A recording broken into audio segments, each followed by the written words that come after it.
Es una famosa escena televisiva que es el gol que Maradona le hace a los ingleses con una inolvidable afilada.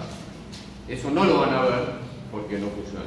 Te van a escuchar el audio que acompaña que todos recordamos. El problema fundamental de la filosofía política sigue siendo el que Spinoza supo plantear y que Reich descubrió.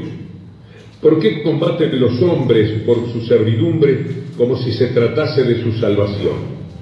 ¿Cómo es posible que se llegue a gritar queremos más impuestos, menos pan? Como dice Reich, lo sorprendente no es que la gente robe o que haga huelgas. Lo sorprendente es que los hambrientos no roben siempre y que los explotados no estén siempre en huelga. ¿Por qué soportan los hombres desde siglos la explotación, la humillación, la esclavitud, hasta el punto de quererlas no solo para los demás, sino también para sí mismos? Nunca Reich fue mejor pensador que cuando rehúsa invocar un desconocimiento o una ilusión de las masas para explicar el fascismo, y cuando pide una explicación a partir del deseo en términos de deseo. No, las masas no fueron engañadas, ellas desearon el fascismo en determinado momento, en determinadas circunstancias, y esto es lo que precisa explicación. Bajo su inglés se veía muy mal y muy entrecortado también, así que no. Bueno, entonces creo que esto sí, bien.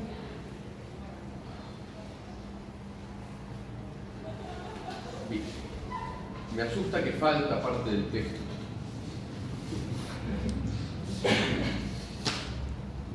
¿Por qué los hombres luchan por su servidumbre como si se tratara de su salvación? Esa es la pregunta que le vamos a hacer hoy a El Antiedipo, este libro de 1972 que escribieron Deleuze y Guattari y que me han convocado a resumir en este encuentro. Quiero agradecer a Sergio y al grupo de estudios sobre estructuralismo y postestructuralismo por haberme invitado, por haberme convocado a esta casa de estudios. El aislamiento es uno de los grandes males que tenemos como trabajadores de educación, como intelectuales. Me tengo que parar, tengo que dar más fuerte. Ah, tengo un micrófono, pero no anda. Bueno, el aislamiento es uno de los grandes problemas que tenemos en todo sentido, como seres humanos directamente, y todo gesto que lleva a romper aislamientos absurdos, como el que hay entre la Facultad de Filosofía y Letras y las sociales, me parece para celebrar. Y también quiero agradecer que me hayan hecho volver a este libro que hacía muchísimos años no revisitaba, y lo cual fue una experiencia que me dio mucho placer. Bueno, entonces, vamos rápido, tenemos mucho para recorrer y muy poco tiempo. Entonces, bueno, esta obra la escriben estos dos autores, Deleuze y Guattari. Bueno, no se lee casi nada. Bueno, ahí dice Gilles Deleuze, que es el primero de ellos, o uno de ellos. Deleuze, en el momento de escribir este libro, de la salida de este libro, tenía 47 años, no era ningún jovencito, era un hombre con mucha experiencia, había escrito una obra ya muy importante, no voy a detallar todo, pero no puedo dejar de señalar la trilogía magnífica y deslumbrante de los años 68-69, de los cuales estamos celebrando los 50 años, que incluye Spinoza, el problema de la expresión, diferencia y repetición en la lógica del sentido, todo en un periodo de 2 años.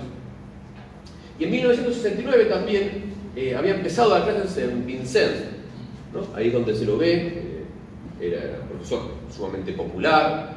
Las clases siempre estaban atiborradas. Bueno, un poco a propósito también porque daban a una chica, no le gustaban los auditorios porque le gustaba estar apretado. Una clase muy abierta, en la cual concurrían todo tipo de personas. Y son las clases que después fueron sus famosos cursos que Campus está publicando en castellano, y ustedes habrán leído. Si no lo leyeron, corran, compren cualquiera al azar y ahora van a pasar muy bien. Bien, por otra parte, la otra figura era Félix Guattari. Félix Guattari tenía 42 años no era un intelectual con una producción, tenía un perfil muy distinto al de Deleuze, había escribía cosas asistemáticas, cosas que Deleuze había leído y por eso se acercan, pero sobre todo había tenido mucho trabajo clínico. Él estaba desde la década del 50, o sea, desde que tenía 20 años, en un proyecto de Jean Oury, que era el de la clínica de Laborde, del análisis institucional, donde buscaban otra manera de vincularse entre pacientes y médicos. Querían romper los límites tradicionales, interactuar de otra manera. Ahí ven algunas fotos, las que se ven peor son las más interesantes, él en el medio de los pacientes, bueno, abrazando a un paciente. Aquello allá es el castillo que toman casi destruido porque los habían echado del lugar original por hacer cosas raras. Fue un experimento muy extraño, muy poco convencional de vincularse y de tratar la salud mental, en la cual Guattari adquirió obviamente muchísima experiencia en el contacto clínico. Esto es importante ¿por qué? Porque mucha de la gente que va a recibir mal el antiedipo va a decir, bueno, estas personas hablan desde el pensamiento y no tienen idea de lo que es un esquizo y por eso dicen lo que dicen. Bueno, Guattari tendría sus defectos, como tenemos todos, pero sabía perfectamente que era un esquizo. Y era divertido porque además tenía una hija chiquita llamada Manuel y la llevaba a Laborde y él se iba a hacer sus cosas y la dejaba ahí a cuidado de los pacientes. Y bueno, ahora sacó la biografía, parece que tuvo sus memorias, la experiencia de la niñez de Manuel. Bueno, eso al respecto de ello. Bueno, ellos van a colaborar, ellos se conocen más o menos en el año 69. A Guattari le gustan mucho los textos de Deleuze, le gusta mucho sobre todo la lógica del sentido, creo. Y entonces se acercan, se conocen por algún amigo común, conversan, Deleuze queda muy deslumbrado por las cosas que decía Guattari, por su discurso, por sus ideas, por sus visiones, digamos. Y entonces empiezan a trabajar en colaboración para escribir este libro en coautoría. No hay mucha, es como un misterio cómo se escribía, se ha dicho de todo, se ha dicho que lo escribía Deleuze y Guattari solo firmaba, lo cual era a todas luces falso. Aparentemente la metodología era así. Guattari escribía sus teorías, escribía fichas, notas de lectura, diarios, etc. Y todo esto se lo mandaba a Deleuze. Deleuze lo leía, a partir de eso escribía, y ahí había un ida y vuelta. Finalmente, con todo este material, Deleuze sí escribía la versión final, que igual le mandaba a Guattari, que hacía sus correcciones.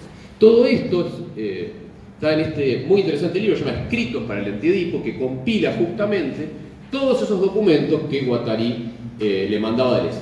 Es verdad que hay muy pocas cosas de estos escritos que estén en el Antiedipo. Eso es un hecho.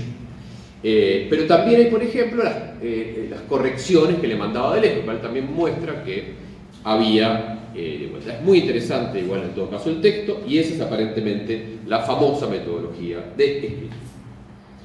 Bien, el libro sale en abril de 1972 y es un impresionante éxito editorial, notable éxito editorial. En 3 días se agota la tirada. Es el momento de éxito de Deleuze, digamos, el momento de éxito, porque después no le ha ido tan bien, o sea, le había tenido mucho prestigio por lo anterior, pero no había sido un personaje mediático, digamos, para decirlo de alguna manera. Hoy por hoy seguramente lo invitarían a bailar de Tinelli con un éxito como ese. Y además tiene, como les decía, mucha cobertura mediática. Por ejemplo, sale una doble página en el diario El Mundo, Le Monde, importantísimo diario, el 27 de abril del 72, el día del lanzamiento sale esta doble página. Estamos hablando de algo impresionante, esta cantidad de cobertura, estamos hablando de un diario de tamaño sábana, tiene ahí un bonito dibujito de Freud, que no lo he interpretado, es ahí un policía, el que quiere después interpreta, y esto me apareció un cartel. Y también sale un número especial de otra revista, de una revista muy prestigiosa, que es la revista L'Arc, que sale en mayo del 72 un número especial dedicado exclusivamente al Antiedipo. Bueno, verán qué bien que le fue a Guattari. La importancia que le dio Lark a la coautoría fue directamente deslumbrante. La edición, bueno, es muy interesante. Última curiosidad, esto es un recorte de Le Monde, el más famoso, el más célebre de las contribuciones fue Costas Axelos, que era amigo de Deleuze y que le cae muy mal. Entonces escribe esas 7 preguntas para un filósofo, donde dice esto que pueden leer ahí y yo les leo. Con esto cierra, ¿no? Y esto de Deleuze le cae horrible. Honorable profesor francés, buen esposo, excelente padre de 2 hermosos niños, parece la biografía de Twitter, amigo fiel, progresista que exige profundas reformas en todos los dominios donde se sufre la explotación y la opresión, y que exigen en efecto acciones urgentes. Se dirige a él y ahora le pregunta: ¿querrías que tus alumnos y tus hijos sigan en su vida efectiva la vida de tu vida? Es decir, honorable profesor, buen esposo, excelente padre de los hijos, etcétera, etcétera.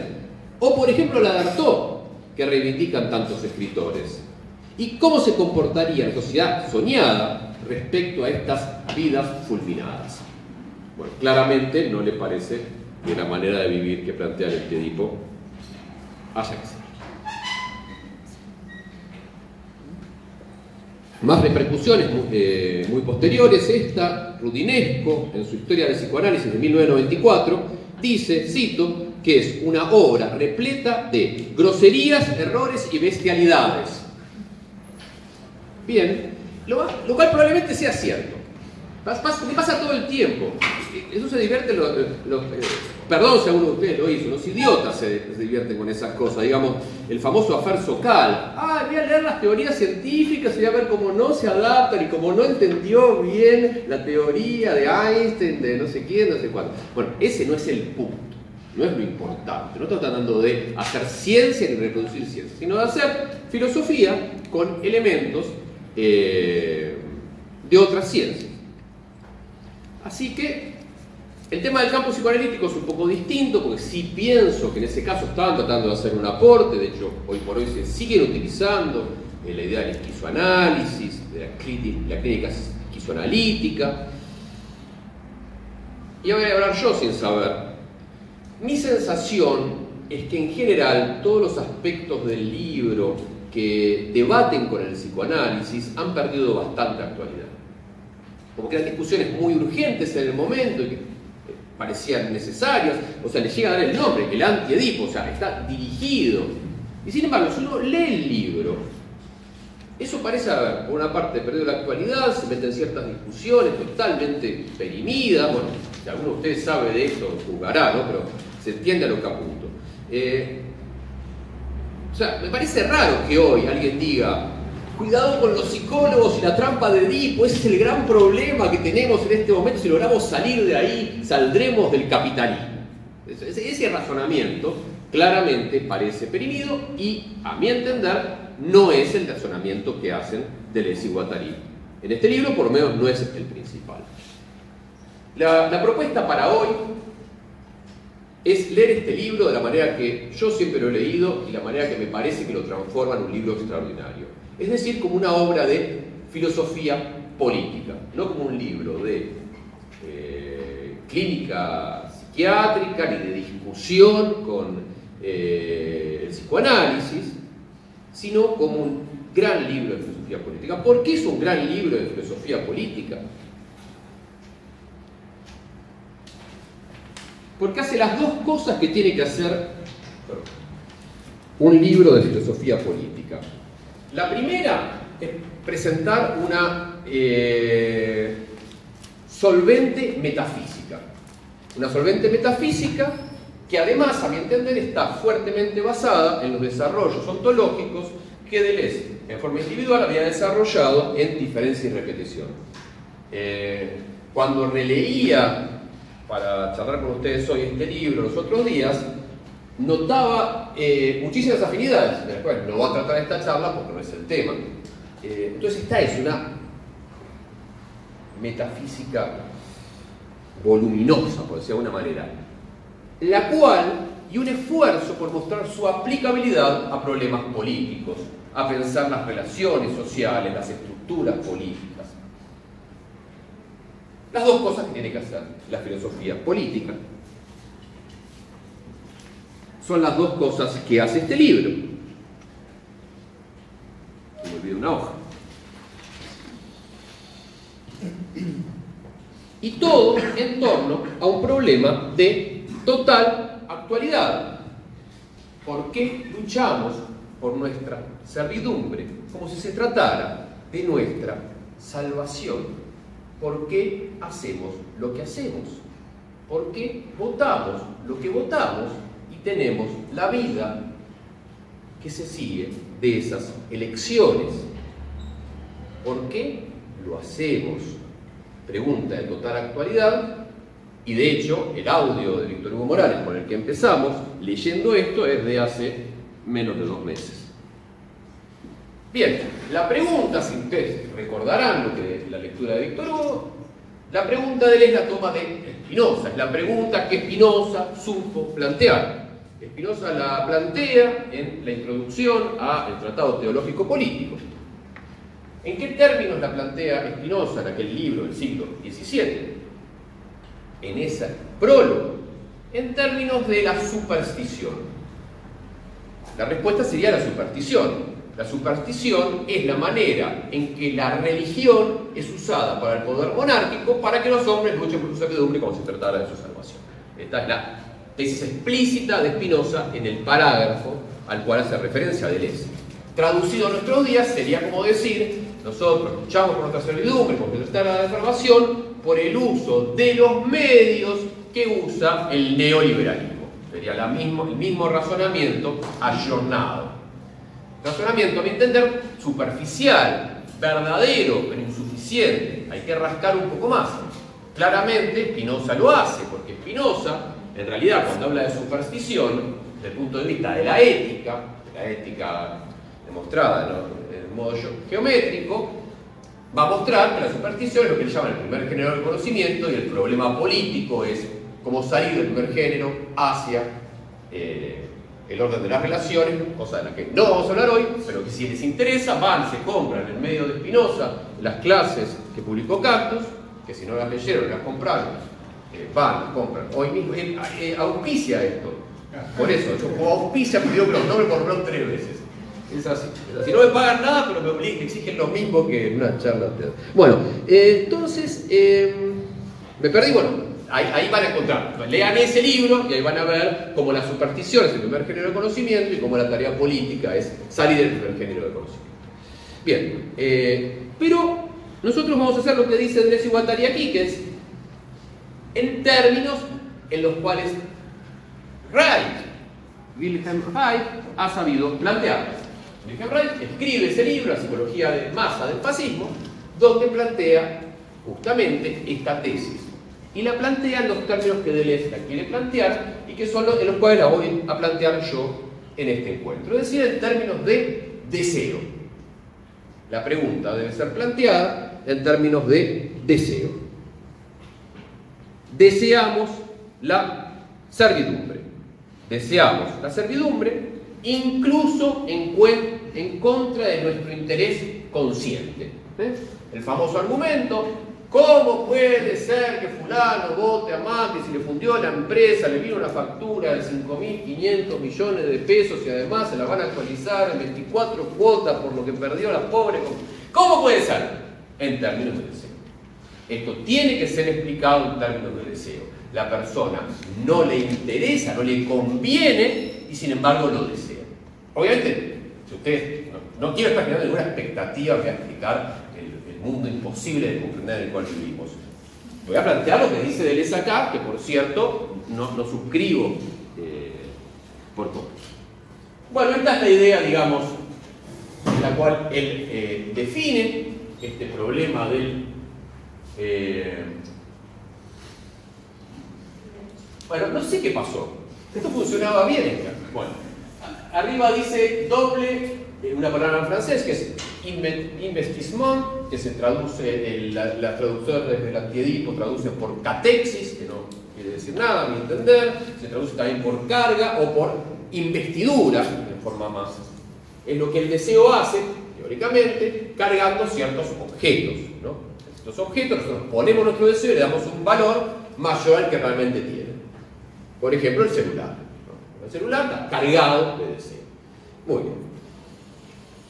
Entonces, van a distinguir, decía Guattari, dos tipos de investidura de deseo: una reaccionaria, conforme a los intereses de la clase dominante, y allí lucha por su servidumbre, y una revolucionaria, conforme a los intereses de la clase dominada, y ahí luchan por la salvación.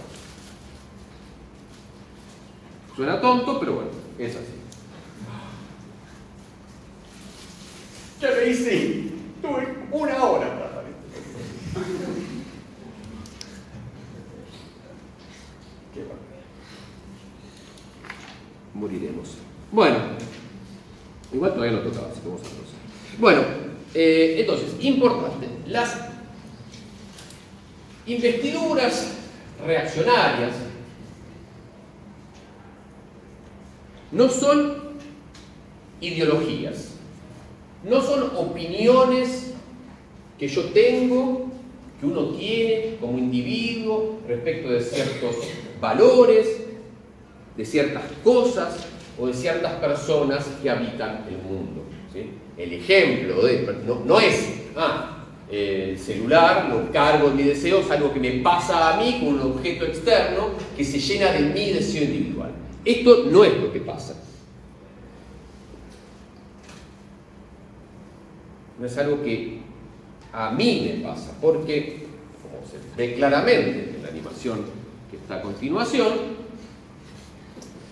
Deleuze y Guattari plantean desde el comienzo del libro una gigantesca inversión en filosofía. Del yo pienso, o sea, lo que esto era como un volumen, o sea, tan linda, tan hermoso. Bueno, del yo pienso con el que comienza la filosofía moderna, al ello funciona. Esa es la inversión que plantean Deleuze y Guattari desde la primerísima línea del libro. ¿Alguien tiene hora? Todos tienen hora. Alguien me dice la hora. 8 minutos. Estamos como queremos. No me tengo ni que estresar. Bueno. Y tengo que dejar espacio para discusión también, supongo. Sería lo ideal. Si puedo. Bueno, voy a leer el principio. Así empieza el libro, ¿no? Ello funciona por todas partes. Entonces, el énfasis está en las dos primeras palabras. Ello funciona. Del yo al ello. El ello es el inconsciente, vulgarmente lo simplifico.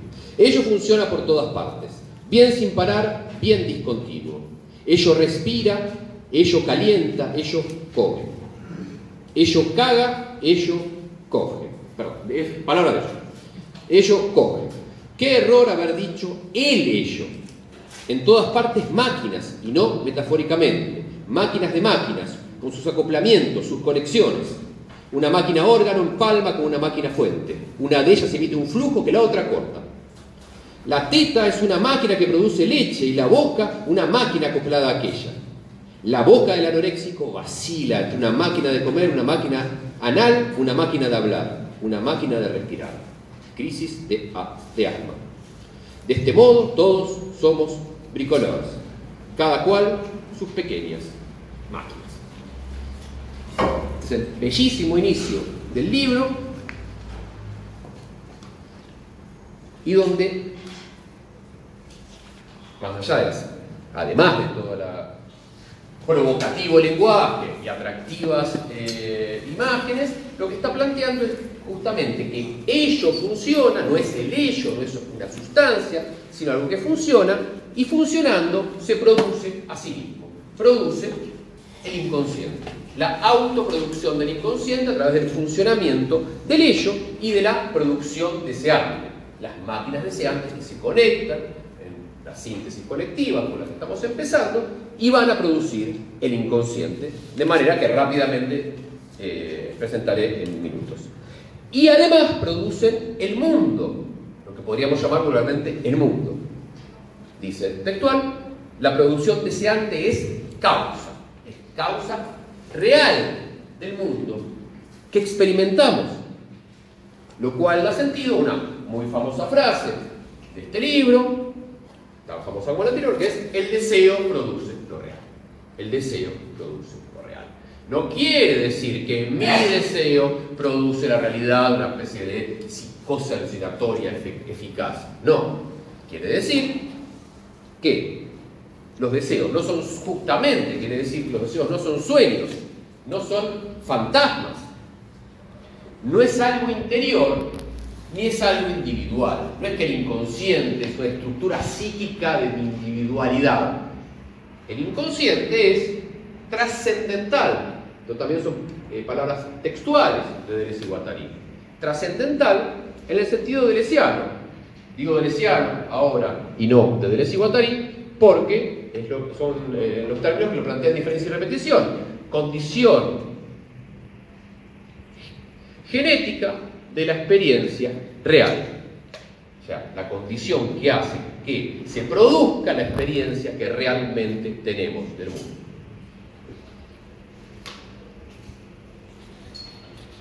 Bien, entonces el inconsciente trascendental se autoproduce, se produce a sí mismo a través del juego entre estas dos nociones, las máquinas deseantes y esta famosísima, el cuerpo sin órganos. Un deleuziano muy célebre internacional anda diciendo que Facebook no le crea, no es Facebook, nada que ver con Facebook. En este caso, vamos a decir, es un concepto creado por Artaud, lo vamos a avanzar, lo vamos a decir, las máquinas deseantes en su funcionamiento, de una manera que también vamos a ver en instantes, producen el cuerpo sin órgano que va a reaccionar sobre ellas, generando el juego, podríamos decir, la dialéctica de producción del inconsciente. Escucha así dialéctica, da vueltas en su tumba, bueno, qué sé yo. Bueno, y acá, en esta relación, en esta dialéctica entre las máquinas deseantes y el cuerpo sin órganos, que esto tenía como unas vueltitas, qué sé yo, se produce el inconsciente y se juega, te lo juro, vas a ver, todo el problema que estamos tratando de ver hoy. ¿Por qué luchamos por nuestra servidumbre como si se tratara de nuestra salvación?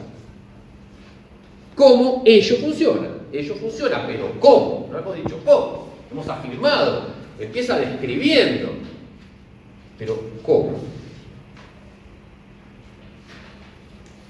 Bueno, esto, si sigo dando vueltas, totalmente enredado. Bueno, entonces, ¿por qué me senté? Me senté porque tengo que ir a una cita, seguramente. Ah, pero esta cita también la tengo en el PowerPoint. Después me fui cansando, va a haber menos en el PowerPoint. Pero también se va a acabar el tiempo, así que todo se va a auto. Bien. Bueno, ahí está apareciendo la animación, miren qué bien. Ahí está, listo. El inconsciente no plantea ningún problema de sentido. La cuestión del deseo no es qué es lo que ello quiere decir, sino cómo funciona ello.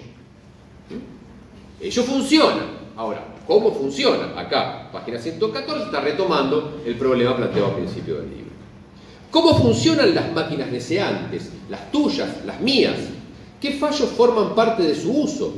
¿Cómo pasan de un cuerpo a otro? ¿Cómo se enganchan sobre el cuerpo sin órganos? Acá está la idea de la dialéctica, esto es engancharse, y la manera, el cómo desengancharse sobre el cuerpo sin órganos. ¿Cómo confrontan su régimen con las máquinas sociales? ¿No? Acá, primera aparición de esta oposición entre las máquinas deseantes y las máquinas sociales, donde también se juega el problema de la servidumbre. Un dócil mecanismo se engrasa o al contrario se prepara una máquina infernal. ¿Qué conexiones? ¿Qué disyunciones? ¿Qué conjunciones? ¿Cuál es el uso de la síntesis?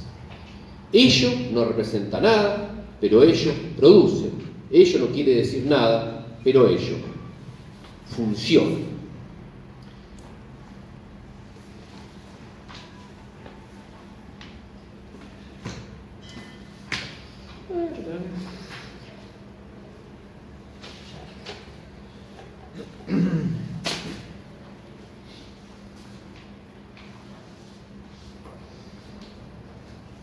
Bien.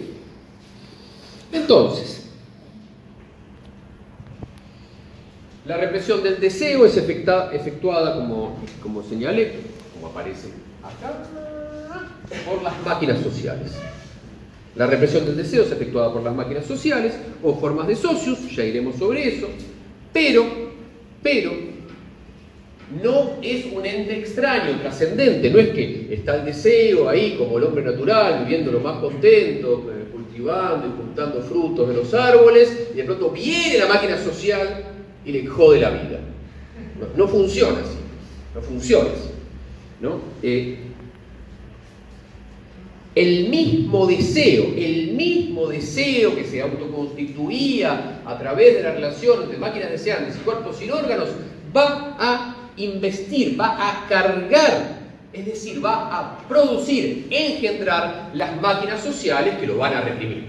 Es decir, el deseo se va a reprimir a sí mismo a través de un desvío, a través del cual deja de tener el régimen de producción deseante y pasa a tener el régimen de producción social, pasa de estar vinculado con la salvación a estar vinculado con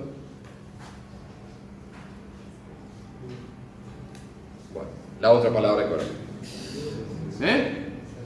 Servidumbre, gracias, servidumbre. Excelente. Bueno, entonces, y esto a partir de lo que yo llamaba recién una dialéctica entre el cuerpo sin órganos y las máquinas deseantes.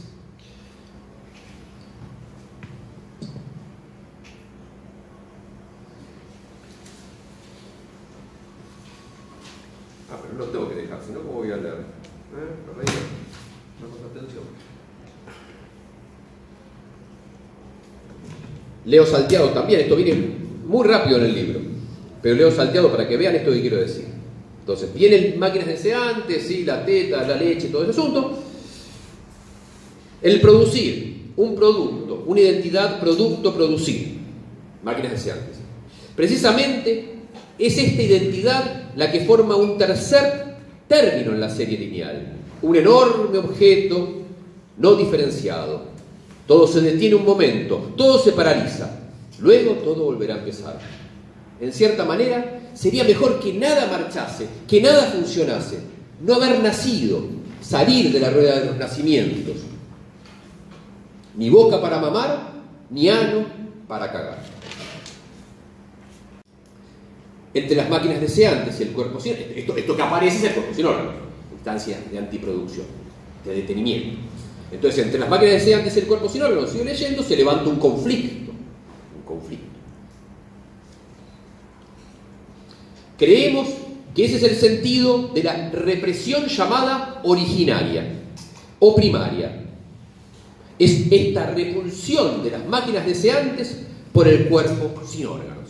Entonces, tenemos este proceso en el cual las máquinas deseantes producen el cuerpo sin órganos, pero son expulsadas, son refoulées,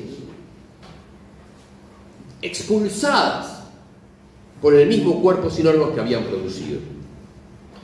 Sigo leyendo, y ahí dice: las formas de producción social también implican una pausa improductiva engendrada, un elemento de antiproducción acoplado al proceso, un cuerpo lleno determinado como socios. Es decir, la represión originaria entre las máquinas deseantes y el cuerpo sin órganos produce, engendra las formas sociales. Son las mismas máquinas, pero bajo un régimen diferente. Para decir, de desigualdad. Y acá está la idea. A través de esto, habíamos deslizado, vieron en la cita que transcribí, estaba deslizado todo el asunto de las tres síntesis, colectiva, disyuntiva y conjuntiva. Y van a decir que de estas síntesis pueden tener un uso legítimo y un uso ilegítimo. El legítimo está vinculado a la producción deseante, el ilegítimo a la producción social. El libro tiene mucho de esta cuestión que es la carga axiológica, valorativa, ¿no? Si yo digo un uso legítimo, un uso legítimo es como estoy diciendo, esto es bueno, esto es malo, hagan esto, no hagan esto. Si llego al final de la charla, con tiempo, reflexionaremos por qué me parece que esto está mal y cómo ellos efectivamente en su trabajo sucesivo, en 1000 mesetas y más allá, van a poner en duda el uso axiológico de estas dualidades. Pero en Antiedipo esto es muy fuerte, está por todas partes, en medio indeconstruible. Bueno, entonces, la producción deseante primero tiene un uso de la síntesis colectiva parcial y no específico, un uso inclusivo de la síntesis disyuntiva. Yo abro y afirmo los dos términos, no me veo obligado a elegir entre uno y el otro. Lo cual va a dar lugar, esto, perdón, es las máquinas deseantes, esto es el cuerpo sin órganos, y aquí es el sujeto que surge de ese funcionamiento cuando logra enganchar bien. Cuando engancha la máquina deseante con el cuerpo sin órganos, se produce un sujeto nómade y polílogo, una investidura revolucionaria y un esquizo en el buen sentido del término. Un sujeto nómade, un sujeto que atraviesa los campos y no se ve obligado a elegir ni jerarquizar uno por encima del otro. En cambio, la síntesis funciona totalmente distinto en la producción social. Tenemos personas globales ahora, personas ya cerradas sobre sí mismas, estructuradas sobre sí mismas. La síntesis disyuntiva tiene un uso exclusivo, o esto o esto, o elegís esto o elegís aquello.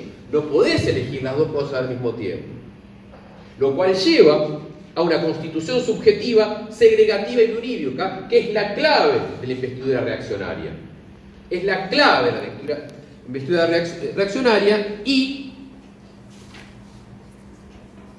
si cuando ustedes, obviamente, hoy a la noche llegan a casa y se ponen a leer el Antiedipo, lo leen de un tirón, antes de dormir 5 o 6, van a ver que siempre la síntesis conjuntiva es la que aparece en el momento clave de hablar del tipo de investiduras que aparecen. Siempre voy a hablar de síntesis conjuntiva en ese punto. Por ejemplo, en la página 109.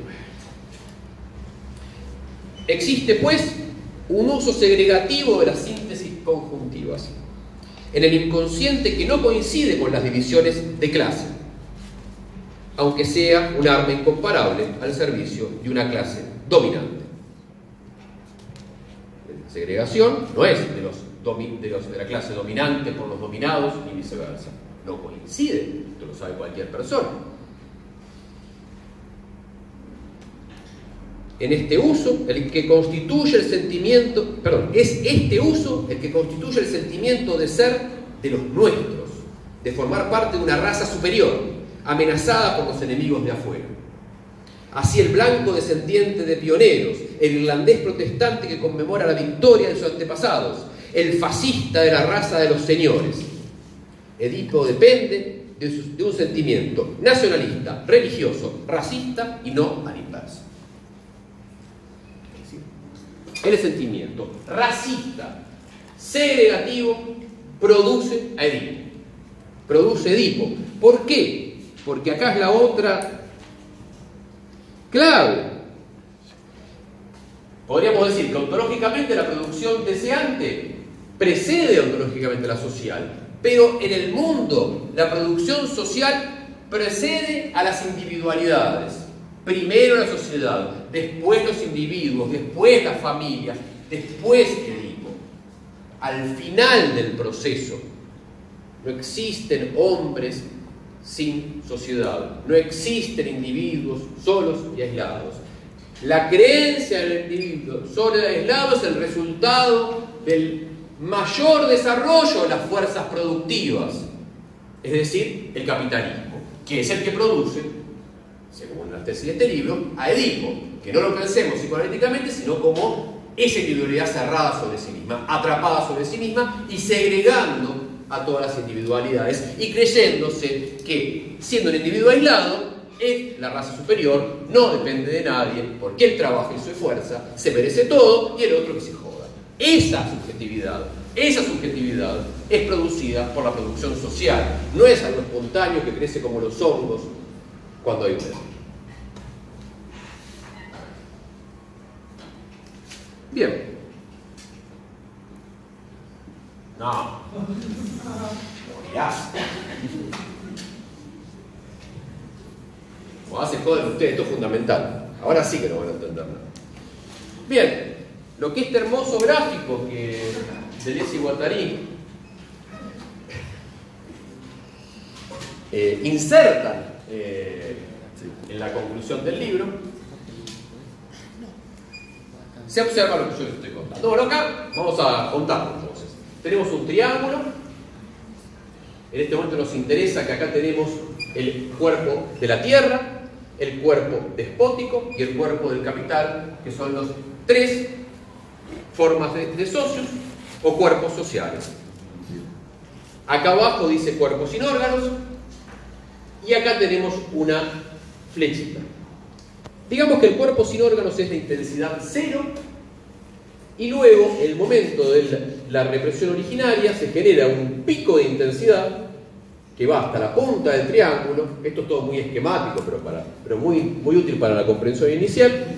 Y luego hay una caída de intensidad que va recorriendo las diferentes formas de socios que se suceden históricamente. Cuerpo de la tierra, cuerpo despótico, cuerpo del capital, hasta llegar, en el momento mesiánico de la liberación, a el reencuentro con el cuerpo sin órganos.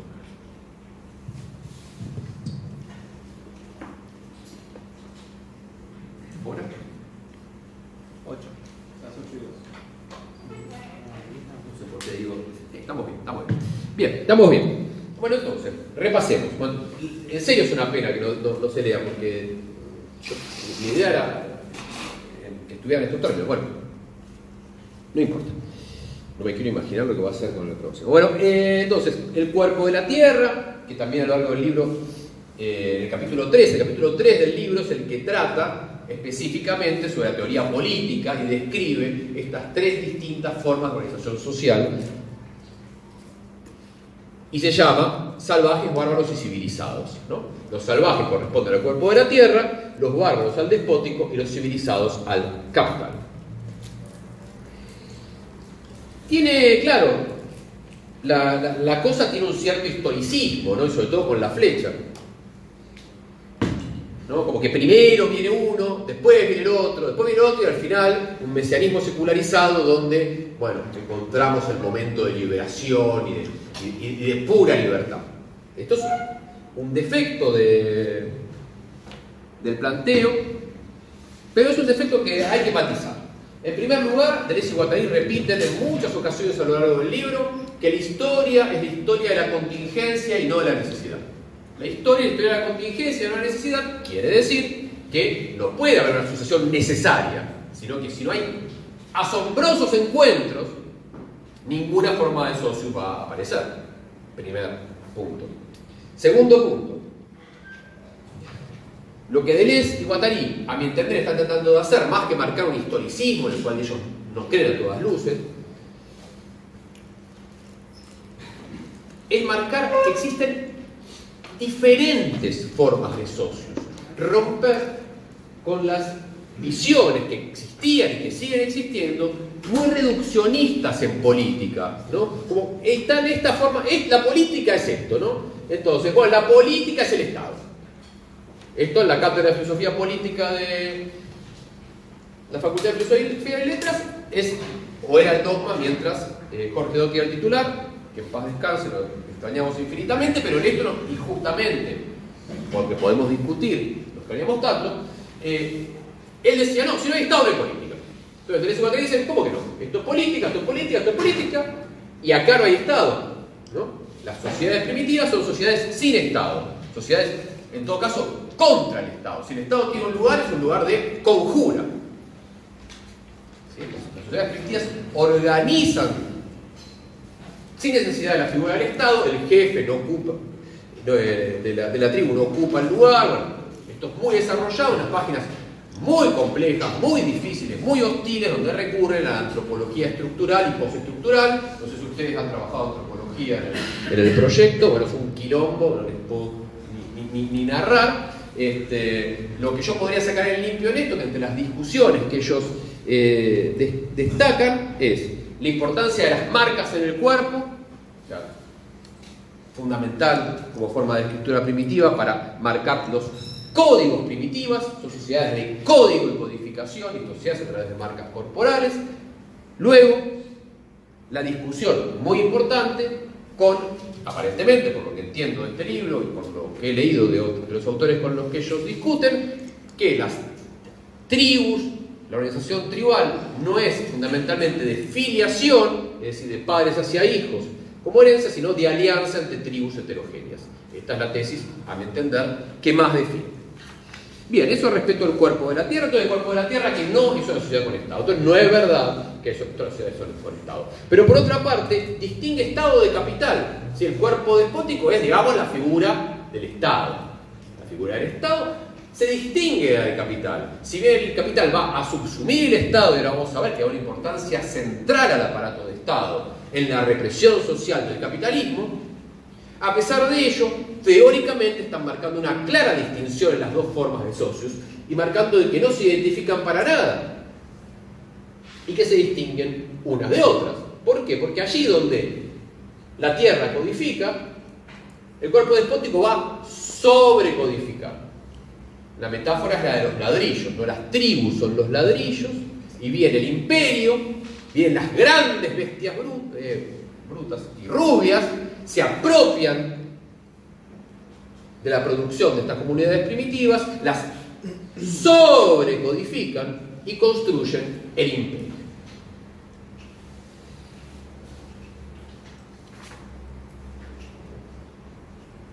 El modelo es el de los imperios asiáticos.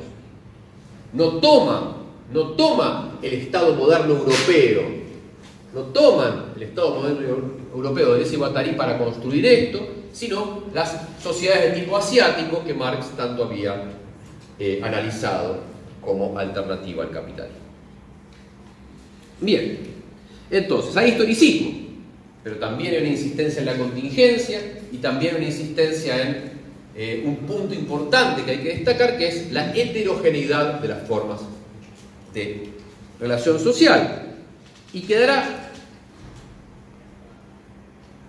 muy claro en las obras posteriores. Se observan 1000 mesetas, se observa muy fuertemente en las clases preparatorias de 1000 mesetas que Cactus publicó como Derrame 2, voy la tercera, ya estamos. Yo lo cito por el aporte al deleuzianismo que han hecho, es extraordinario. Bueno, y finalmente en las clases sobre Foucault también aparece esta idea muy clara. Son algunas entre otras, tomamos algunas porque tenemos que trabajar con un campo acotado, no podemos hablar sobre todo. Elegimos tres que nos permiten un gesto teórico, pero que no implican que no haya más. De hecho, 1000 mesetas agrega. Bien, finalmente, cuarto punto. No hay necesariamente una asociación temporal. Esto también aparece muy fuerte en 1000 mesetas y sus clases preparatorias. Hay coexistencia. La conjura no pertenece a los primitivos. En las sociedades actuales sigue habiendo sociedades de conjura que tratan de evitar la formación del Estado. Hay coexistencia. Una convive con la otra. Bien. O puede. Bueno, y finalmente vamos pasamos muy rápido. Ustedes pueden leer, son muy interesantes todas las teorías sobre la sociedad primitiva, sobre las sociedades despóticas, donde aparece el Estado. ¡Ay, no! Y esto no me puedo olvidar. Y acá aparece nuevamente el tema del deseo. En todas estas sociedades, el deseo es la clave de la servidumbre. El deseo es la clave de la servidumbre en todas las formaciones sociales.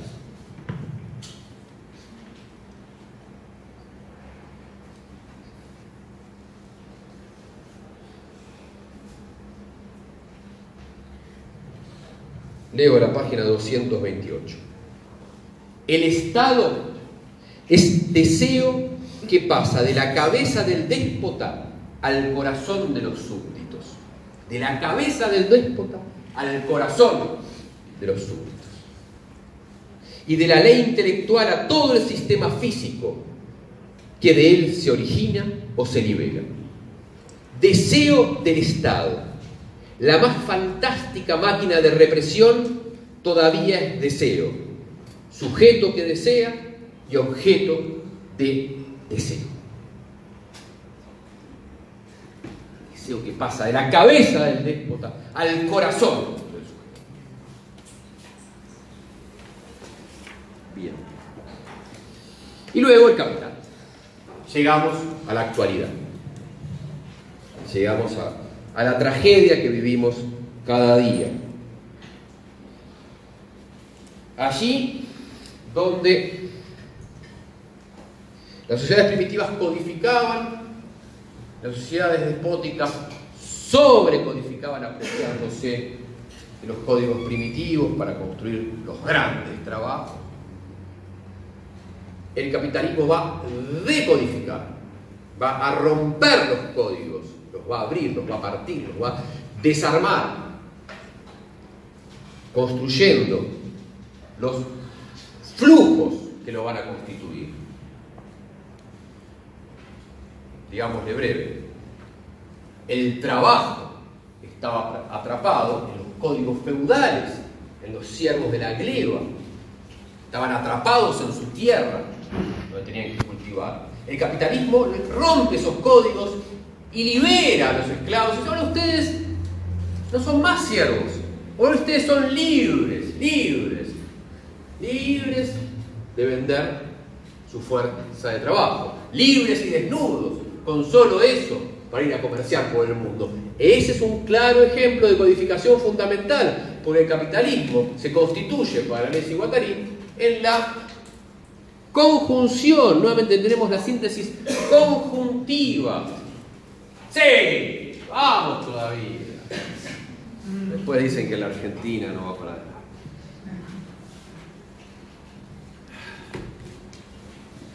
Bien, entonces, y luego el capital. También hay una decodificación del dinero. Dinero libre también. Libre para comprar, obviamente ya sabemos lo que va a comprar prioritariamente. En esta caracterización del capital, Deleuze y Guattari se basan no en el principio del capital, en la primera caracterización de la plusvalía, sino en la que aparece en el famoso capítulo sobre la acumulación primitiva, donde la clave de la formación del capital es la conjunción de esos dos flujos decodificados. Bien, y entonces mientras estos dos flujos se mantengan en relación diferencial, el capital se hará filiativo, es decir, el dinero producirá dinero. ¿Por qué digo filiativo? Porque recuerdan, dije hace un rato, que en las sociedades primitivas la clave no era la filiación, sino la alianza. También va a ser clave la alianza en las sociedades despóticas, la alianza directa con el déspota ahora. Y ahora no, ahora vuelve a ser filiación, filiación del dinero que produce dinero. Eso todos lo saben. Me dicen que en sociales se lee Marx y nada más. Eso dicen. Che, debe ser mentira con todo lo que se dice en cualquier lado. Bueno, si leyeron Marx, saben bien que el dinero es capital cuando el dinero se produce a sí mismo, cuando el dinero engendra dinero, cuando es filiativo. Y es filiativo en virtud de esta relación diferencial. Si tienen dudas al respecto, Gonzalo Santalla, allá en el fondo, especialista en relación diferencial. Bueno, y ahí aparece nuevamente el deseo. La clave del sostenimiento de esta relación diferencial va a ser, una vez más, el deseo. Curiosidad. Ojeando muy rápidamente, realmente muy rápidamente, estos escritos preparatorios de Guattari para el Antiedipo, encontré esta fórmula: R, relación de producción, donde Q es la cantidad de tiempo de trabajo socialmente explotable, la cantidad de tiempo que nosotros tenemos para ser explotados por la sociedad. Y Q mayúscula es la unidad temporal de producción deseante. Y dice Guattari, el capitalismo es el momento histórico en que la Q mayúscula, es decir, la unidad temporal de producción deseante, es tratado únicamente en términos de Q minúscula, como cantidad de tiempo socialmente explotable. Toda la producción deseante es reducida a tiempo que puede ser explotado. Por cierto, también que había leído La lógica del sentido, les dije, le había gustado mucho, y dice, y este es el tiempo cronos, este es el tiempo aion, y bueno. Es todo así, o sea, no desarrolla nada, pero tiene 100 millones de ideas.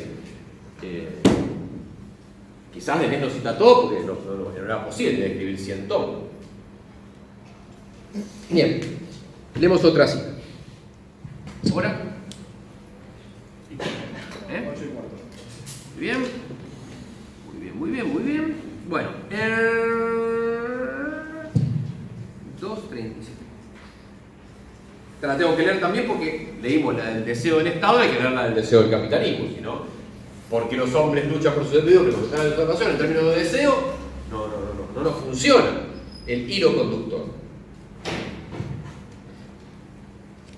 Ninguna integración de las clases dominadas podría efectuarse sin la sombra de este principio de convertibilidad no aplicado. Noto que tendría que haber dicho lo siguiente antes. Entonces, acá tenemos, fíjense que además de fuerza de trabajo y capital, tenemos dos formas del dinero. El dinero de pago, el dinero que entra en mi bolsillo, el dinero que me deposita en la caja de ahorro después de trabajar, con el que salgo y le pago al almacenero para que me dé una docena de huevos. Ese dinero que yo uso y que también el capitalista usa cuando quiere comprar una maquinaria, ese dinero de medio de pago es uno de los flujos. Acá simplifiqué, hay algunas interferencias, pero bueno, había que simplificar. Bien, el dinero de DX ya no es dinero de pago, es dinero de financiamiento. Es el dinero del capital financiero, ese que circula por todos lados. Ese dinero es otro, no es el mismo dinero. Entonces, y ahora sí toma sentido lo que empecé a hablar, ninguna integración de clases dominadas podría efectuarse sin la sombra de ese principio de convertibilidad no aplicado. Siempre está la promesa de que se puede convertir, que el dinero financiero se puede convertir en dinero de pago o viceversa. Pero esto nunca pasa realmente. Si pasa, explota todo, como pasó acá en el 2001. No se puede convertir una cosa en la otra, No se puede pagarle al FMI con el ahorro que hacemos nosotros porque nos pagan una miseria. No se puede, porque es otro dinero. No se puede. Es una promesa, pero está la promesa. Principio de convertibilidad nunca aplicado. Que sin embargo basta, aunque no se aplique, basta para hacer que el deseo de la criatura más desfavorecida invierta o cargue con todas sus fuerzas, independientemente de cualquier conocimiento o desconocimiento económico, el campo social capitalista en su conjunto. Flujos. ¿Quién no desea flujos y relaciones entre flujos y cortes de flujos? Que el capitalismo ha sabido hacer manar y cortar en condiciones del dinero desconocidas hasta él.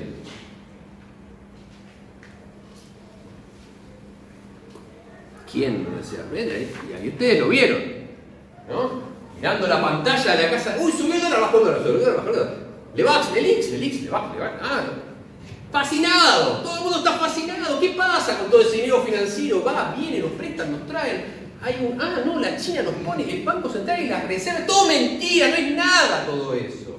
Es toda plata de mentira con la cual nos dominan, nos convencen que tenemos que aceptar cobrar una miseria, porque está todo ese dinero que algún día va a venir, una lluvia, una terrible tormenta de inversiones, de un dinero que no es el dinero que usamos para comprar las cosas que necesitamos para vivir. No tiene nada que ver. Es la relación diferencial, lo que se sostiene en este continuo deseo, de ese flujo tremendo, muy seductor, muy erótico, pero muy terrible.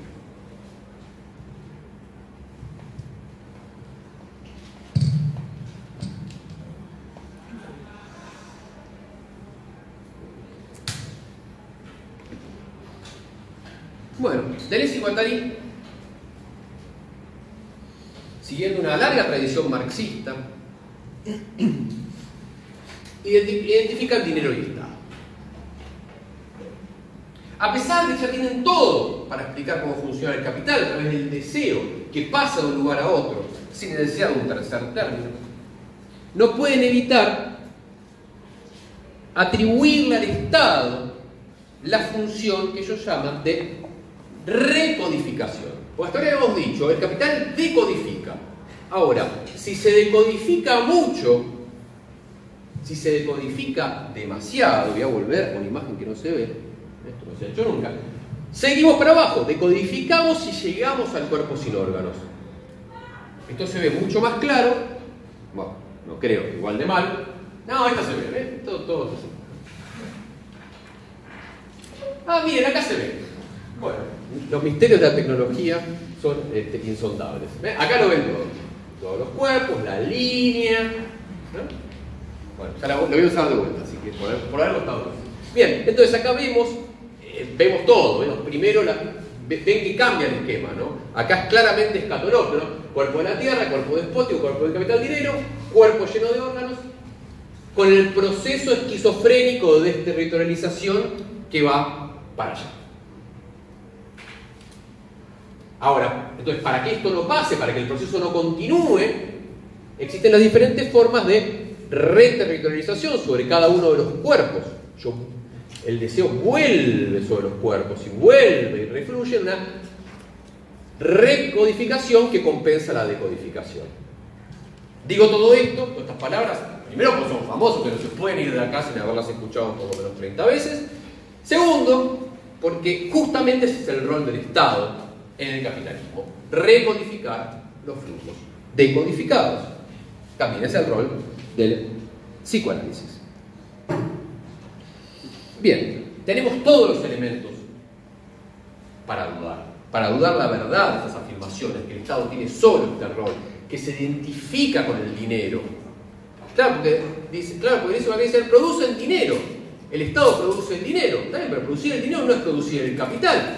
Eso ellos lo saben, no lo pueden ignorar. No pueden ignorar ese tema. Y no pueden ignorar la importancia de la producción de dinero por parte del Estado. No lo podemos ignorar nosotros, ahora que nos dicen emisión cero. Y que sabemos claramente que nada bueno nos va a ocurrir como consecuencia de la emisión cero, y que muchas cosas buenas nos han ocurrido como consecuencia de la emisión, comillas, descontrolada. Muy descontrolada, pero de plata que se pone en el bolsillo.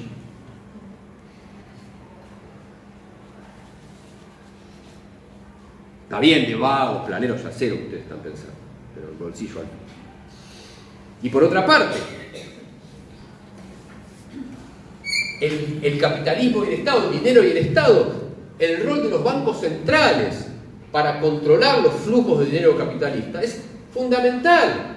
Cambia radicalmente la política monetaria del Banco Central respecto a la forma de flujo del dinero y lo que pasa con ese flujo del dinero. Entonces no podemos identificar, es decir, que toda emisión de dinero, que todo manejo del dinero por la banca central es en beneficio del capitalismo. Eso es...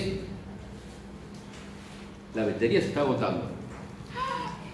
Bueno, igual ya casi no me queda... No te preocupes, ya casi no me quedan diapositivas. Esta la vimos, la otra no la vimos, pero la imaginamos. Y además me queda poquito. Bien. Pero bueno, uno puede dudar desde nuestra experiencia histórica y geográfica, desde otras teorías que interfieren con las que tenemos. Sí, pero Deleuze y Guattari no dudan. El Estado está al servicio de la relación capitalista, asegurando el control de los flujos.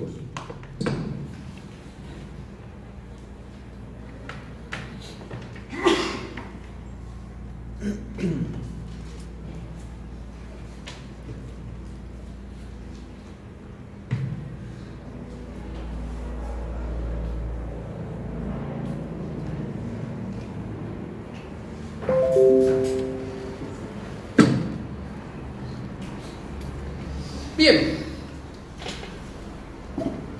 el Estado capitalista, cito, el Estado capitalista es producido por la conjunción de los flujos descodificados o desterritorializados. Eso ya lo vimos. Una vez más, no inventa esa axiomática, el Estado no la inventa, puesto que se confunde con el capital mismo. Por el contrario, el Estado capitalista nace, resulta de ella, de la axiomática capitalista. El Estado nace. El Estado tan solo asegura su regulación, regula o incluso organiza sus fallos como condiciones de funcionamiento, vigila o dirige sus progresos de saturación, las ampliaciones correspondientes de límite. Nunca un Estado perdió tanta potencia para ponerse con tanta fuerza al servicio del signo de potencia económica, desde el punto de vista del flujo de trabajadores libres, control de la mano de obra y de los salarios, desde el punto de vista del flujo de producción industrial y mercantil, otorgación de monopolio, condiciones favorables de la acumulación, lucha contra la sobreproducción. Nunca hubo capitalismo liberal. El programa de Cambiemos está en 1972. No hacía falta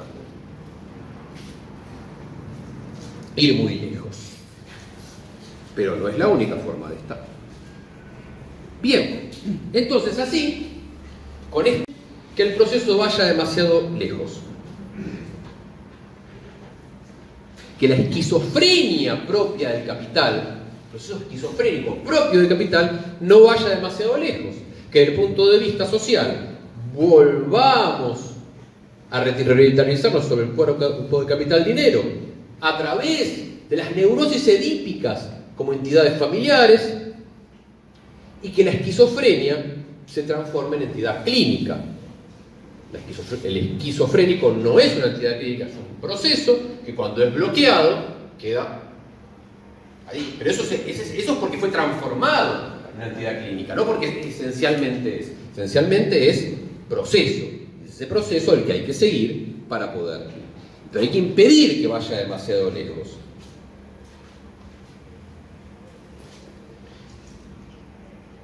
Que quede reterritorializado, produciendo investiduras reaccionarias en favor de las clases dominantes. Ese es el objetivo del Estado en condiciones del capitalismo.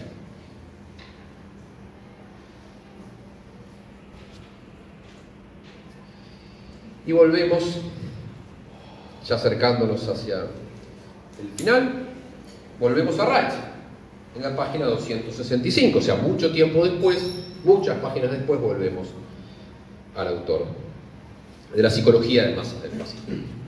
Ocurre que el deseo nunca es engañado.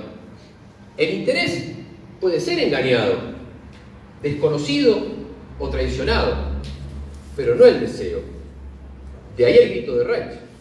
No, las masas no han sido engañadas, desearon el fascismo, y eso es lo que hay que explicar. Sucede que uno desea contra su interés y el capitalismo se aprovecha de eso. ¿Cómo explicar que el deseo se entrega a operaciones que no son desconocimientos, sino investiduras inconscientes perfectamente reaccionarias? ¿Qué quiere decir Reich cuando habla de ataduras tradicionales? Estas también forman parte del proceso histórico y nos conducen a las funciones modernas del Estado. Las sociedades modernas civilizadas se definen por procedimientos de descodificación y de desterritorialización, pero lo que por un lado desterritorializan, por el otro reterritorializan. Más claro, imposible. Entonces, si estas reterritorializaciones por parte del Estado son necesarias e indispensables, como acabamos de leer, para el funcionamiento del capitalismo, para que el proceso capitalista no se transforme en un proceso esquizofrénico sin límite, que atraviese todos los muros y alcance el cuerpo sin órganos, si el Estado es indispensable para eso, no es extraño que la obra de Deleuze y Guattari haya dado lugar a lo que se conoce como el anarcocapitalismo, que es justamente lo que dice: el problema del capitalismo no es el capitalismo, sino el Estado. Saquemos el Estado, dejemos absolutamente liberado. No ha habido nunca capitalismo liberal. Leímos que dijeron, bueno, si hay liberalismo real, puro, absoluto, ninguna regulación, ni salud, ni policía, ni universidad, ninguna de esas pavadas. Nada. Abrimos todas las puertas, se destruye el capitalismo y llegamos al Edén. Esa es la idea de la anarcocapitalismo. Parece un delirio. Perdón, si hay una anarcocapitalista en la sala, les pido disculpas, ya me paso. En Chile recientemente me agarró un grupo de anarcocapitalistas a la salida, temí por mi vida. Bueno, pero eso tiene todo el sentido si uno lee el libro. Si uno lee, sobre todo este libro, después en 1000 mesetas, creo que se puede discutir. Y después en la producción de los años 80 de Deleuze en solitario, definitivamente hay millones de elementos para darse cuenta que Deleuze se da cuenta. De hecho, como bien me hizo notar Pablo Pachila, aquí presente, en 1000 mesetas hay una explícita crítica al anarcocapitalismo chileno, si no me equivoco, ¿no? Pero este libro que estamos presentando hoy, definitivamente no hay con qué dar. Esta es la postura. Esta es la postura. Alguna cosita para el final. Bueno, entonces, la propuesta positiva es también lo que se conoce como aceleracionismo. Aún no se ha visto nada, no hemos llegado suficientemente lejos. Les voy a leer una cita, pero les juro que está por lo menos 3 veces textual. Aún no hemos visto nada. Leemos la primera de estas expresiones, no, esto es en el francés 40.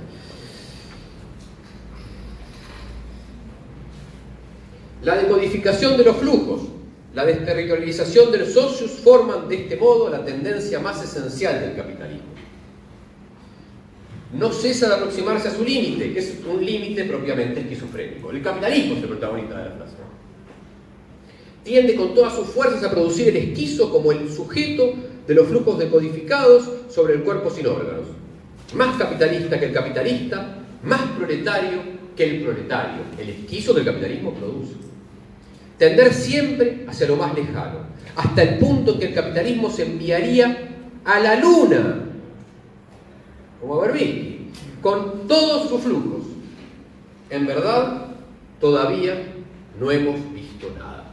Esta frase, todavía no hemos visto nada, es la que se repite una y otra vez, incluso en el finalísimo del libro.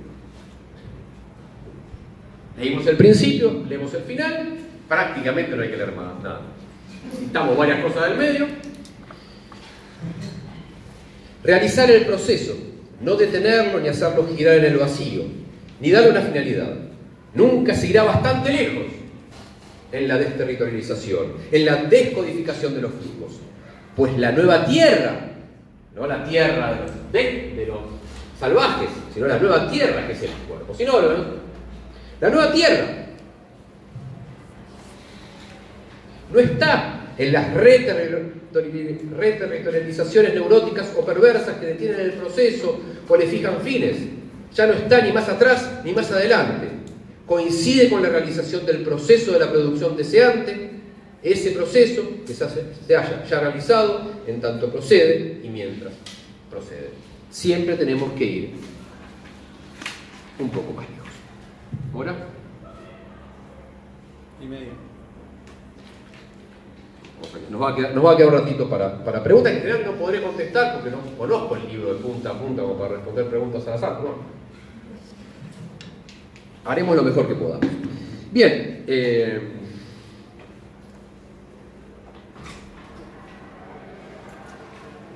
Ya estás. Sí. Bien, tengo razón. Bueno, por momentos, ahora voy a criticar un poco. Por momentos esta propuesta positiva, aceleracionista, muestra su ingenuidad con claridad. Leo 2 citas muy breves, tan breves que las escribí con mi propia letra incomprensible. Ninguna sociedad puede soportar una posición de deseo. Ninguna sociedad puede soportar, basta una posición de deseo para que salte todo. No, señor. Hay posiciones de deseo y nada, salta, todo sigue como está. El deseo quizás está buenísimo, pero la sociedad sigue como si tal cosa. Segunda, las investiduras reaccionarias no soportan ser sacadas a la luz. Cualquiera que use redes sociales hoy ve que se saca a la luz la investidura reaccionaria soporta perfectamente, te redoblan en la apuesta, te la triplican, te la cuadran. ¿Te pareció reaccionario mi post? Mirá el post siguiente. No hemos llegado todavía demasiado lejos en lo que soy capaz de decir una red social como si estuviera bien. No hemos llegado demasiado lejos. La soportan y la redoblan. Y entonces, ¿qué hacer? ¿Qué hacer con todo este esquema? La primera cosa que hay que hacer es romper con la axiología y la polaridad axiológica. Como si hubiera por un lado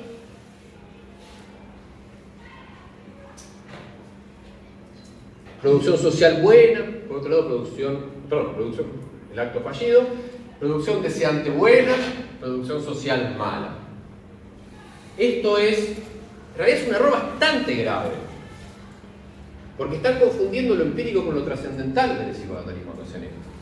La producción deseante es la condición de posibilidad de la experiencia real, pero no es la experiencia. No tiene por qué ser la experiencia misma para que la autoproducción del inconsciente sea el fondo metafísico que nos permita explicar los fenómenos políticos que queremos explicar. Las formas de socio, bueno, uno puede decir, bueno, pero eso no es empírico, porque no está pensando puntualmente en formas sociales existentes, sino como también hizo Marx, creando formas ideales a partir de, o a través de las cuales pensar. Puede ser, pero de todas maneras no podemos echarle a todo lo empírico, compararlo con lo trascendental, decir lo trascendental es fantástico, lo empírico. Eso es apocalipsis, eso es en la visión religiosa, el cielo en la tierra. El Dios trascendente llega acá, lo trascendente llega a lo empírico y muere todo, se destruye, se devasta todo. No es como bien le decía Axel, eso es lo que querés, eso es lo que quieren.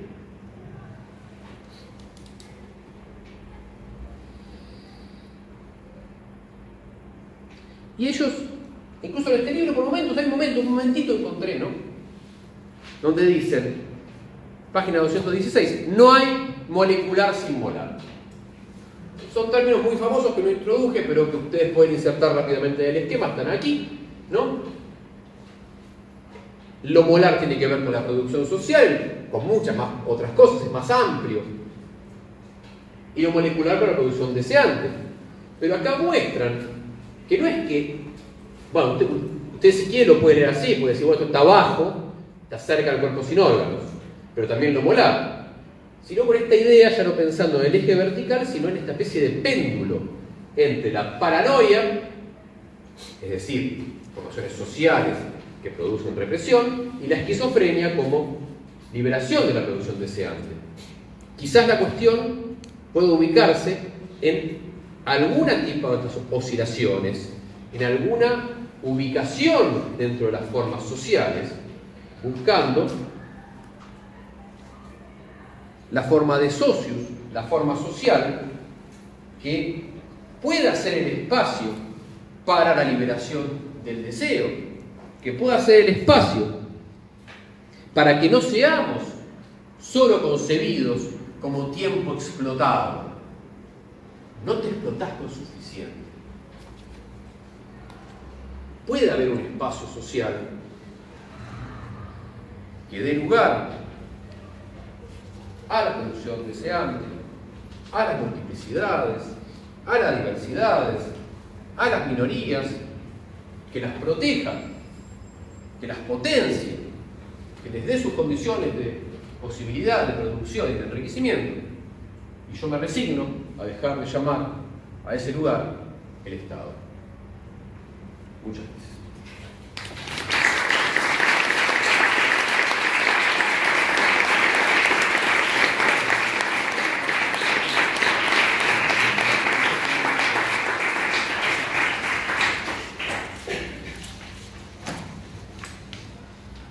Bueno, si quieren abrir un espacio para intervenciones, preguntas, algo que haya quedado por decir.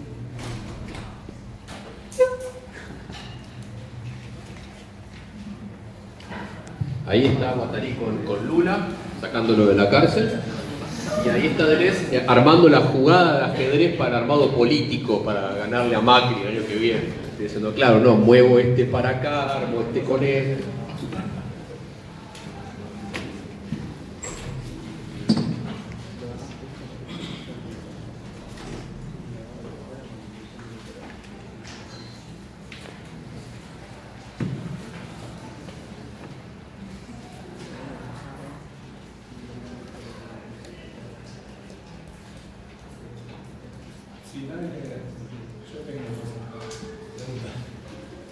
Habías dicho al principio de la charla que algunas de estas cuestiones, muchas de ellas centrales, son repensadas por ellos mismos en Minnesota, por ejemplo.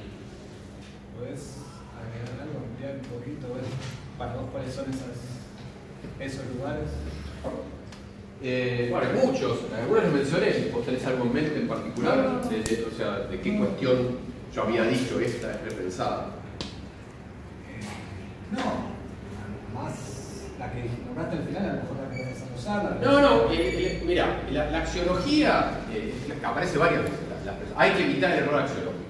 Hay que evitar confundir lo empírico con lo trascendente. Esto lo dicen en varias ocasiones. Claramente, esta cuestión de decir, bueno, no pensemos como que hay un plano ideal al cual tendemos, un plano, digamos, empírico, que es muchísimo más sutil. Todo el libro, la meseta sobre Ritornello particularmente.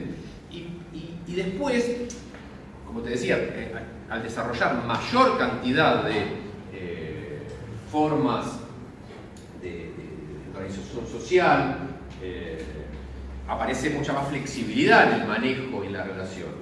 Y si se observa la dialéctica entre aparato de Estado y máquina de guerra, para mí el arco argumental lleva claramente a la reivindicación de la figura del Estado. O sea, si vos vas, bueno, eso es una lectura un poco.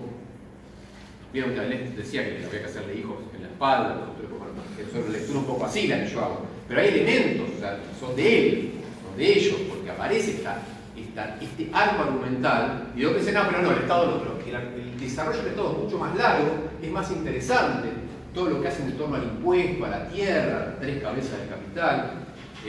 Hay muchísimos más elementos y muchísima más riqueza de elementos para mostrar que hay cierta insatisfacción con cierta rigidez.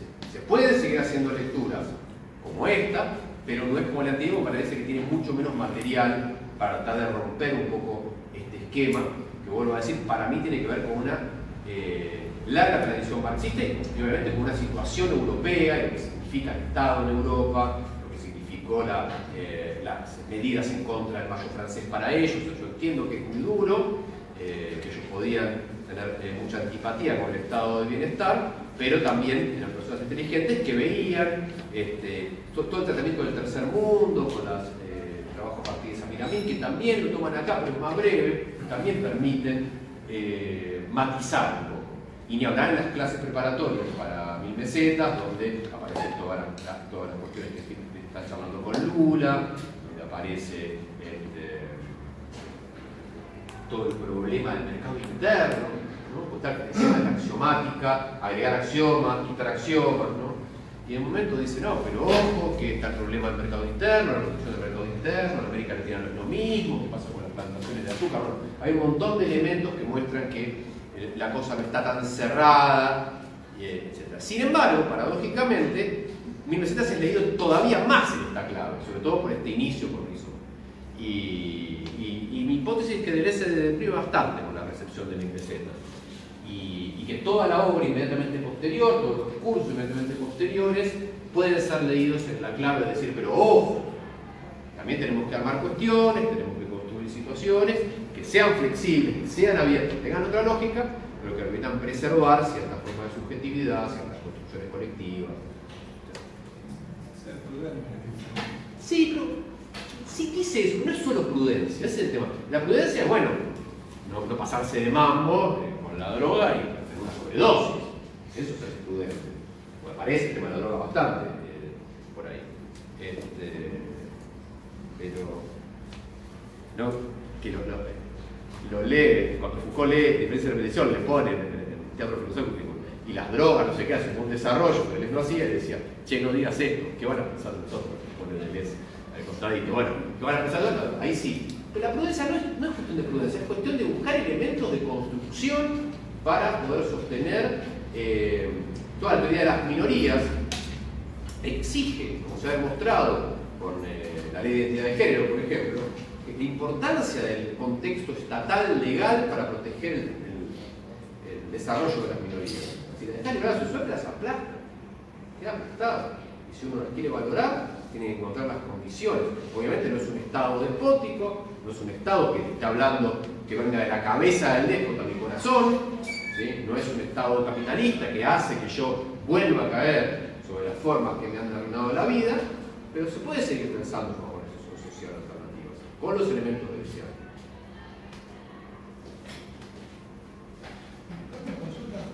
¿Podrías ampliar un poco el cuerpo sin órganos? Porque también hay un problema ahí, o yo cuando lo leía encontré un problema que por un lado es una investidura para para cero, o sea, me parece que lo lleva a la muerte, pero no es un posible lugar de realización o de devenir esos premios.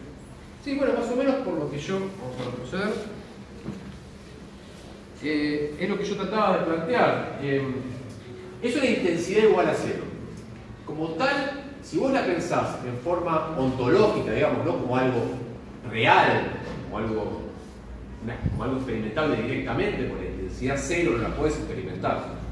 No puedes experimentar la temperatura cero, así 0 grados, pero no cero temperatura. Siempre necesitas algún grado de intensidad para experimentar, y entonces en ese sentido, tocar el cuerpo sin órganos es la muerte, es este momento de detención de la máquina deseante.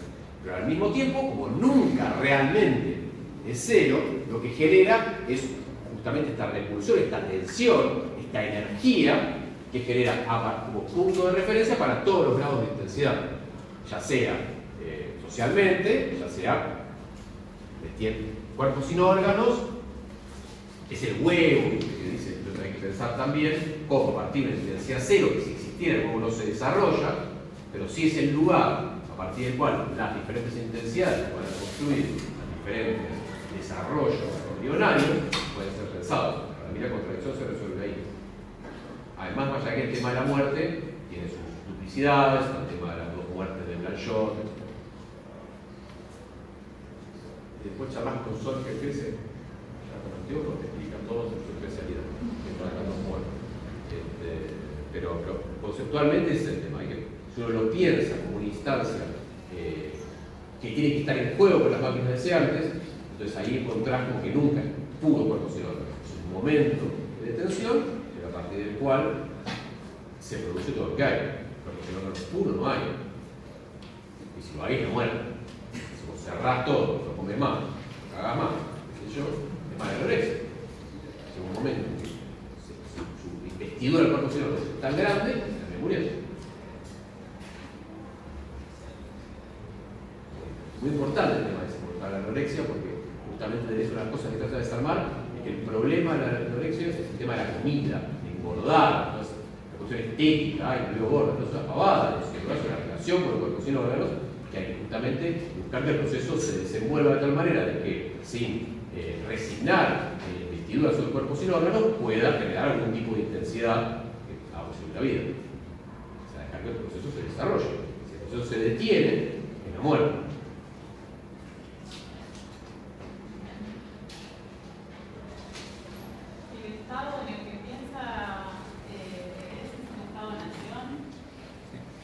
Bueno, en realidad, no, Deleuze desarrolla, digamos, la teoría del Estado tiene varios momentos en el libro. Es el momento en el cual él toma el imperio asiático, una sociedad claramente imperial, que tiene algunas debilidades, digamos, propias del Estado-nación europeo, y ese es el modelo. Pero después también, y después toma una figura que es el Urstadt, que es una figura distinta, que aparece como en la bisagra entre la parte de las sociedades despóticas y las sociedades capitalistas, que ahora es un Estado ideal. ¿Vale? Es otra cosa, porque la Tierra es el punto de referencia de toda sociedad. ¿Por qué? Porque unos lo conjuran, otros tratan de de realizarlo, y otros tratan de ponerlo a su servicio. Y ese gran Estado, nación europeo, condiciones de capitalismo. Como estas sociedades feudales, una cosa un poco más complicada,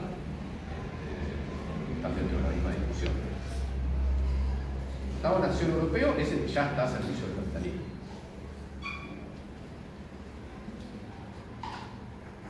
El tema de la esquizofrenia está en otras obras o viene acá como algo de la experiencia clínica de Guattari transformado, o sea. Y no lo rasqué nunca, me da sensación que no, me da sensación que en Saque Masol no aparece el tema. Yo no sé si no aparece en algún lugar diferencia y repetición suelto, ¿no? Por ahí, por la zona de la Betis y todo eso. Pero bueno, fuerte obviamente. Aparece con el contacto directo que tuvo Félix con el asunto. Pero acá valorizado. Sí, bueno, diferencia de repetición para discutir, digamos, pero acá claramente es una figura muy positiva, y tiene que ver con justamente la posibilidad de un desarrollo de un proceso que no esté atado a ciertas divisiones demasiado fuertes y demasiado marcadas y la capacidad de atravesar varios dominios.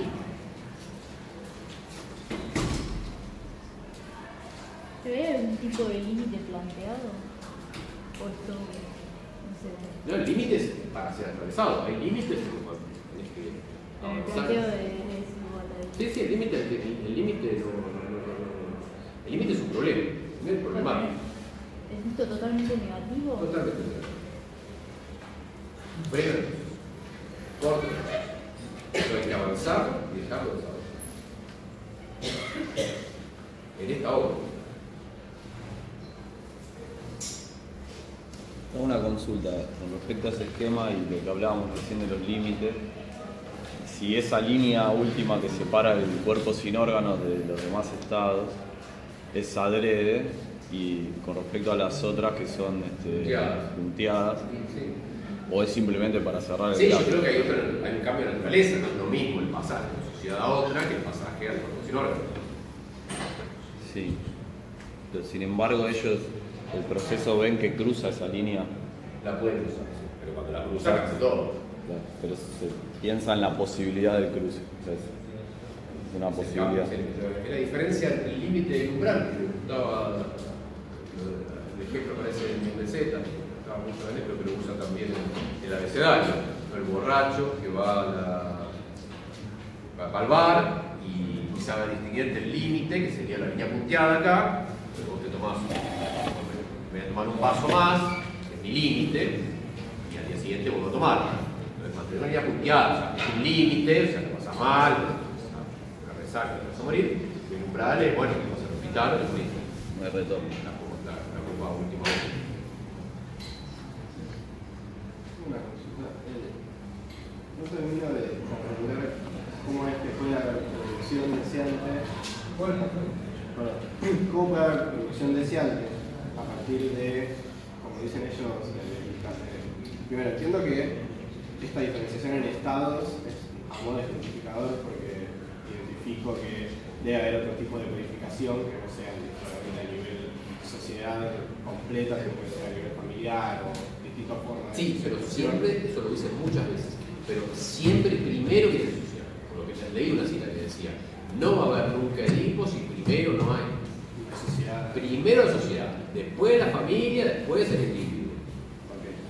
Y entonces lo que digo es, si siempre los procesos de codificación son en algún punto negativos, entiendo yo, ¿cómo puede haber productividad a partir de cualquier tipo de represión en todos los estados que va a llegar a vivir en cada sociedad? Producción social, es otro tipo de régimen de producción. Hay producción. Hay producción. Está negado. Los grandes imperios, la muralla china, por ejemplo, eso no es producir. Pero es la producción segmentaria y codificada, no es producción que se haga. Otro tipo de producción, con otro tipo de síntesis, como hace el cuadro de síntesis. Por eso yo creo que hay que hacer una estructura más matizada, porque bueno, los grandes trabajos, bueno,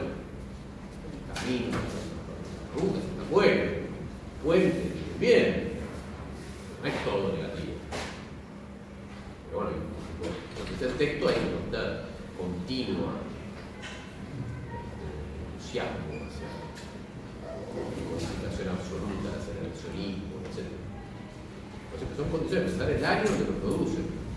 72, viene el de mayo francés, están pasando mal, estamos volviendo con todo, vengarse de todos esos locos cambio del mundo, y estaba brava la cosa. Entonces, bueno, el problema que habían pasado pésimo en la química labor, se habían hecho todo posible el Estado para desmontar ese proyecto y para que el esquema fuera el tradicional, ¿no? De tener ese médico que se ocupa de la burocracia y controlar a los enfermos que se porten mal y se portan mal los encierros. O sea, toda esa lógica que ellos veían que estaba fomentado por el Estado. O sea, tenían sobrados motivos. O sea, hay sobrados motivos para desconfiar del Estado. ¿Cómo se puede negar eso? Además, bueno, para ser matizado, pero darse cuenta que hay muchos más motivos para desconfiar del capitalismo. No ha hecho nada.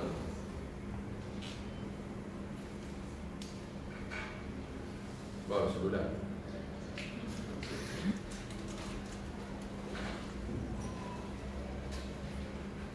Muy bien, queridos. Nos vemos. Bueno, gracias nuevamente.